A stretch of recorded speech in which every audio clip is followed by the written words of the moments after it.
So Harlem Week wraps up this weekend, but there's still a lot going on. One person being highlighted this week is the original cake man, Raven. He's known for creating delicious cakes for celebrities like Mary J. Blige and Alicia Keys.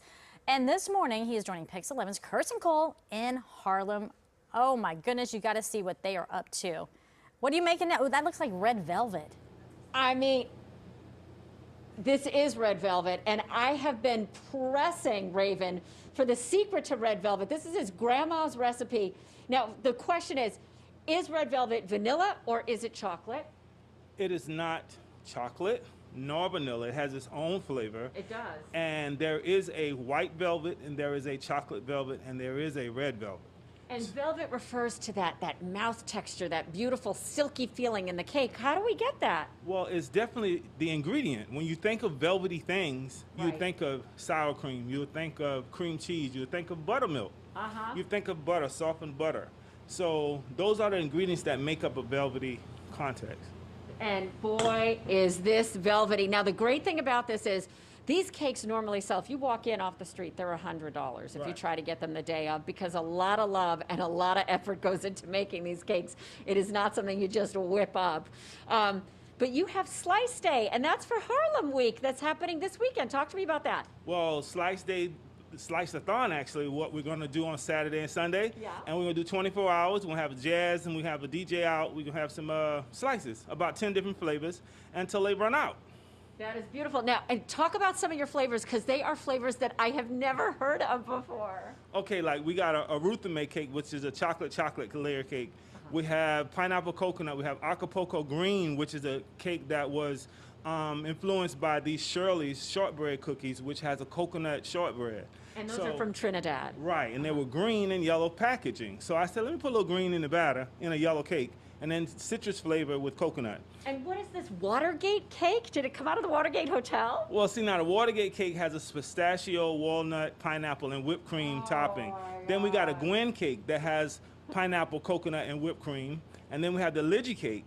That's a mocha butter pecan or Oreo crunch with chocolate, yellow, and vanilla cake. Slices, $10 each. Come down to the Slice-a-thon. They're going 24 hours round the clock, starting on Saturday into Sunday. Is that yes. And you're gonna have a jazz band out front. You're on 125th Street. 135th Street and Adam Clayton Powell Boulevard, between Adam Clayton Powell and Frederick Douglass.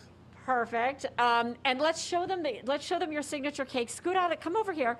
Scoot out of the way and give it a spin for Lorenko so he can see this beautiful signature design that you make, which is a riff on your grandmother's cake. And you did homage to Grandma with the world's largest red velvet cake. We have this picture.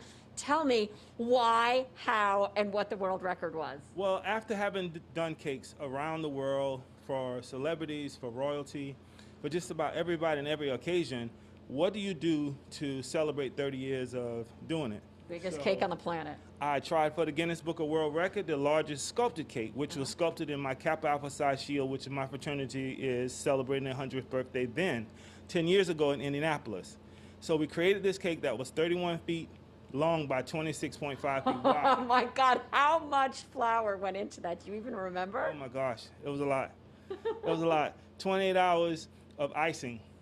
Just icing. Just icing. Wow. And we did it in Indianapolis. Now, let's show them how to ice, because you were showing me how to do this. You take that offset, and I'll take this one. And how am I supposed to do this again? I press from the middle. From the middle and go out. And then come back in. Right. Because if you're like me, here, okay. Yeah. So if you're like me, you always end up with crumbs in your icing, which on the top layer is a no-no. So you go out, and you only pull that offset spatula up now in push. the middle. Yeah. Push. And bring it back to the center. Oh, look, that's how I you got don't some get the crumbs. Right. All the way back and to back the to middle. the center. Now, I want you to show them how you create that gorgeous design. You go ahead and smooth that out, and then you show them how you make that gorgeous design. Of course, this is a Raven signature that he is doing here. You were originally in Brooklyn, in Fort Greene. You're celebrating your 2nd anniversary this month here in Harlem, all part of Harlem Week. And if they want to see the actual and in-person and the fabulous design, well, I'm just going to have to tell you, you're just going to have to come on down to the Cake Man Raven Boutique on 135th Street. Guys, it is all a part of Harlem Week, and boy, is this sweetness. I'm going to help myself to the batter. because this got left over, and you know you gotta lick the frosting. Oh, wait a minute. Got it. I think I have some on my nose, don't I? It's so delicious. You know what? Thanks for the letting me key have that, Raven. is getting it on your nose, because when you do, you've done it the right way, clearly. And I gotta just tell you, I don't know what's going That's on right. here in Thank you, Betty. studio, but they just ran in with the cake, like they did with the the other food, and they gave me nothing to cut the cake with, because they know if they give me utensils, right, I will start to eat all of this. Bite into it.